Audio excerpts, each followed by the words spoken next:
जिसको आप M9 कहते हैं, ये कराची पोर्ट की गेट से शुरू हो रहा है और पेशावर तक जा रहा है। अब ये पेशावर से लेकर सक्खर तक ये मोटरवे बन गया, सक्खर से लेकर हैदराबाद और हैदराबाद से लेकर कराची और कराची से लेकर कराची पोर्ट तक ये मिसिंग लिंक है। हार्डली ये कोई 10% 20% एरिया बचता होगा। तो मेरा ये सवाल है, बार बार ये कर रहे हैं कि भाई जब ये पूरा प्लान कर रहे थे और बना रहे थे, तो इसी दौरान जो है वो इन्हीं पैसों से हैदराबाद, सक्कर से हैदराबाद और हैदराबाद से कराची बना लेना चाहिए था। कराची तो हैदराबाद जो रोड बनी हुई है, इसको मोटरवे कहते हैं। ये मोटरवे नहीं है, ये एक्सप्रेस वे है।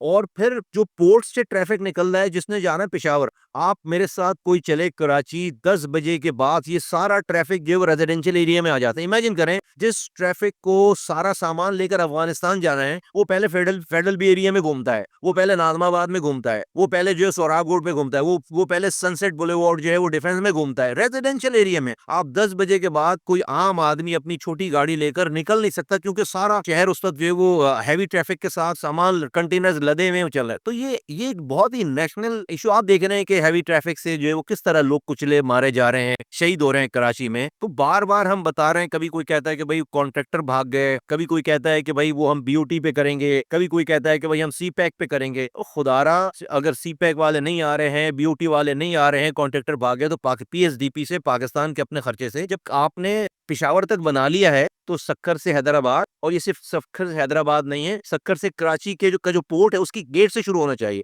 नॉर्दर्न बाईपास बना हुआ है जो हैवी ट्रैफिक के लिए, जो कराची से पोर्ट से लेकर जो सुपर हाईवे पे आना है जिस ट्रैफिक को, उस नॉर्दर्न बाईपास को डुअल करना चाहिए, ना डुअल करना चाहिए, उसको डबल करें फौरन से बेशतर, और इस मसले को रिजॉल्व करें। वरना मैं आपको बता रहा हूँ, कोई एक सानया, कोई एक वाकया, कोई एक किसी के शहादत पर कोई कुचले जा रहे हैं जिस तरह लोग, ऐसी आग खुदा ना खास्ता भड़केगी कि जो फिर आप बुझा नहीं सकेंगे। फिर सब लोग मुतवज्जो हो जाएंगे, अब वजीर आजम भी मुतवज्जो हो जाएंगे, वजीर भी मुतवज्जो हो जाएंगे, पार्लियामेंट में भी बहस हो जाएगी। हम ये कब तक हादसात के बाद फिर हम रिएक्ट, पार्लियामेंट में बात के स्पीकर साहब से बात की कि भाई इस मसले को बहुत ही प्रायोरिटी पे देखें, इससे एक बड़ी डेप्रिवेशन क्रिएट हो रही है सिंध के रहने वाले लोगों में। ये मैंने बात की।